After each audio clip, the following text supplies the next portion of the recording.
Mga ate at mga kuya, welcome back to Kuya Puto's channel. Marami po bang mayaman dito sa Canada? Yung pong tanong na naririnig ko lagi. Marami pong mayaman dito. Totoo yun. Paano ako magiging mayaman, Kuya Puto? Well, yung po pag-uusapan natin dito sa video na to.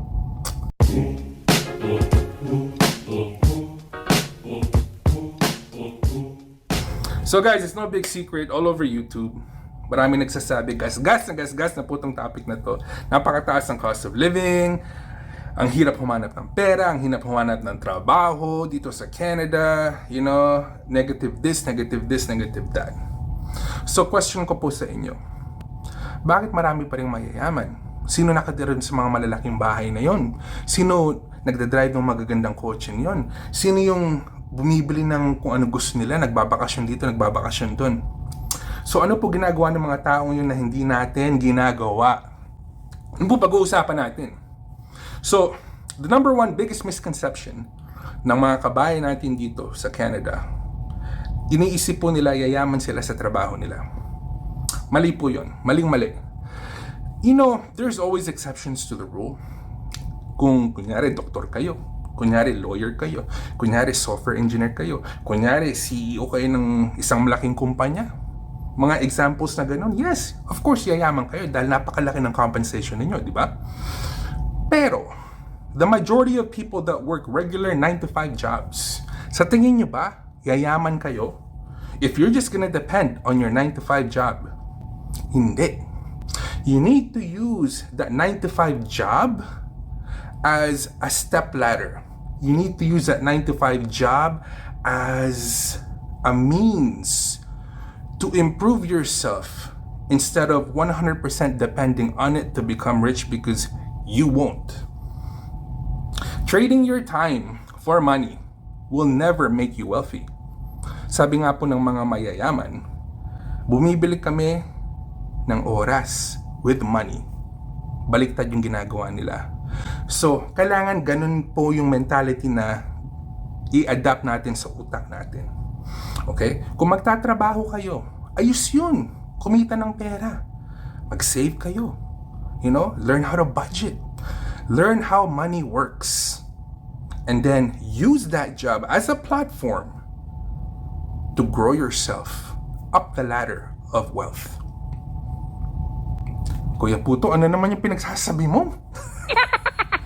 Alam niyo guys, over the years, marami na po akong nakilala, naging kaibigan, we hang out, ng mga tao na nanggaling sa nothing.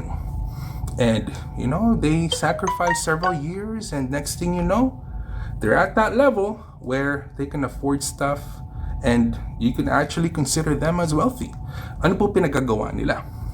So like I said, if you're just gonna depend on your job, now you live, more than likely you'll probably end up living a comfortable life pero hindi kayo yayaman.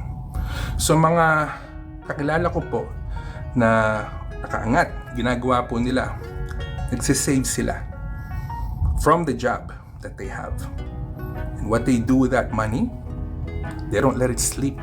Ini-invest po nila yan. Yes. You need to learn how money works. And those people na nakaangat, they educated themselves on how money works. So, long story short, what they do, they take that savings, they invest in the stock market, they invest in real estate, they invest in whatever type of business, they invest in a side hustle, they invest in themselves. The purpose of money is to make more money. That is the purpose of money. So, once you figure out how to do that, bubukas po yung isip ninyo. And then you'll understand and realize real quick, oh, ganun pala yun. So sa mga kabataan dyan, when you're planning your career at such an early age, you know, be honest with yourself. Number one, you have to ask yourself kung kaya ng utak ninyo and kaya ng bulsa ninyo.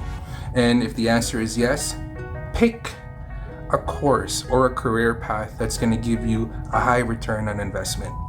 You know, be a professional.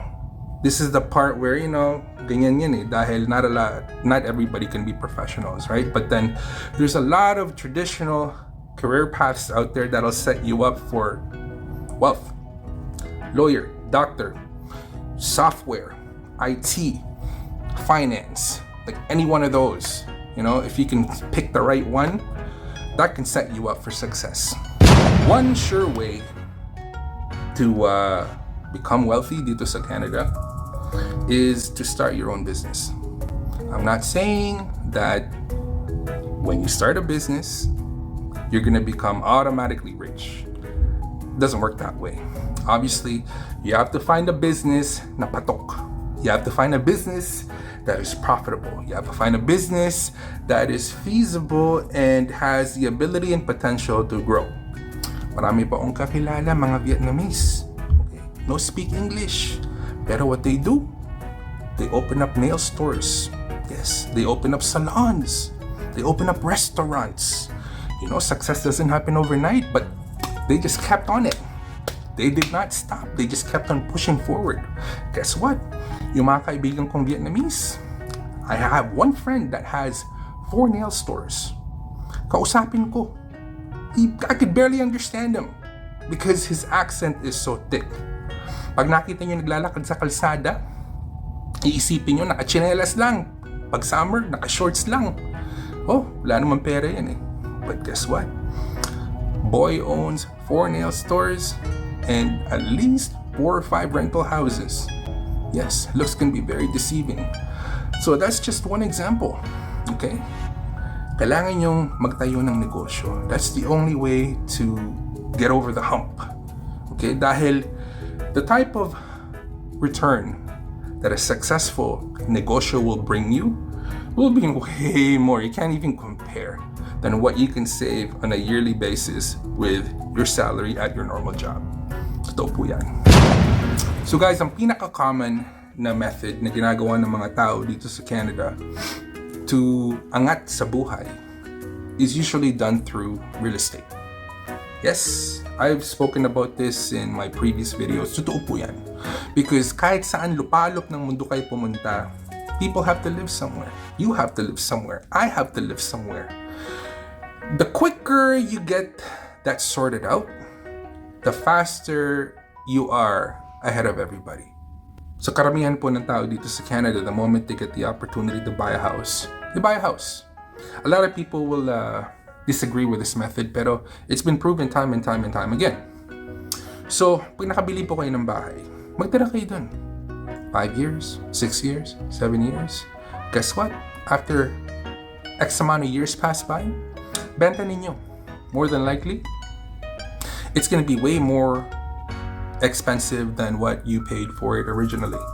So, tinira nyo na, babayaran pa kayo. And then what most people do, they take the proceeds from the sale of the first house, they move on to something bigger. Or even better, they take the proceeds from the sale of the first house, they move to something slightly better, but instead of buying one, they buy 2. They rinse and repeat the process over and over and again. And over several years, guess what? You went from nothing to having maybe 3 or 4 rentals. That's a very common occurrence po dito. Marami po akong kaibigan, that's what they do. Wala po silang natapos sa eskwelahan. They still work a normal 9-to-5 job making $50,000-$60,000 a year. Normal na tao lang po. But then, once, say they open up a conversation about portfolios with you, next thing you know, oh my God, he's got like 3 or 4 rentals. Paano nangyari yun? Rinse and repeat the process over and over. Ganun po yun. So over time, if you're smart enough, if you make the right moves, you can build a real estate portfolio that's worth several hundreds of thousands of dollars or maybe in the millions. Common po dito sa Canada yan. Maraming tao ganun ang ginagawa. They buy rentals or they buy houses and they sit on it, and the next thing you know, the equity builds over time and boom. Yung pong pinakaunang bahay namin, it's a townhouse, very small townhouse. And we lived there for a couple years, okay? We bought it really cheap. But then when it came time for us to upgrade, we sold it, diba? So I think we lived there for maybe 4 years. In total, after everything was said and done, we made close to $80,000 just to live there. So that's on a very, very, very small scale.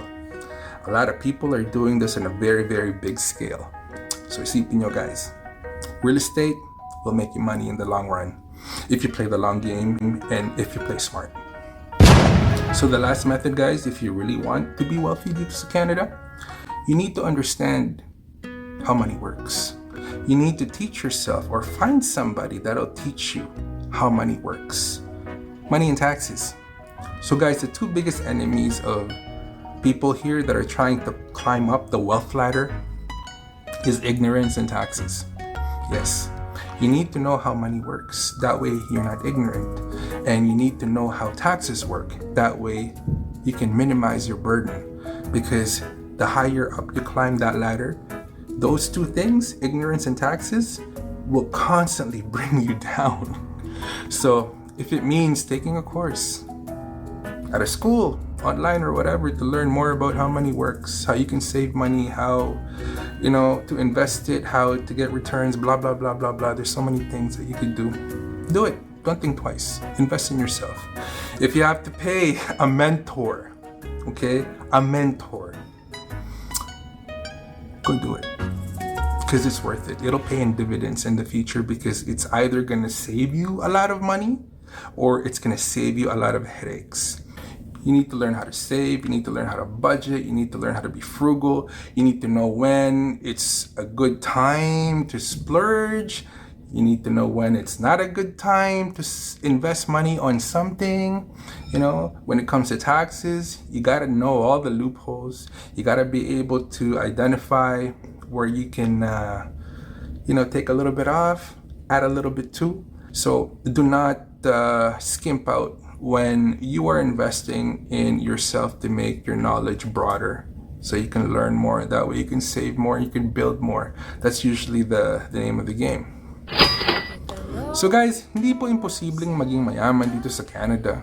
Marami na pong tao nakagawa nun. And you know what? They're no different than you and I. Okay? It's just, how bad do you want it? What are you willing to sacrifice to get it? Dahil proseso po yan. And I hope that in this video, I was able to touch up on some of the many common ways that a lot of people follow to become wealthy dito sa Canada. And it's not impossible. It's not impossible. So this is Kuya Puto, guys, wishing you good night, good morning, good afternoon, wherever you are in the world. Stay hungry, stay humble, keep your hustle strong. I'll see you in the next video, guys.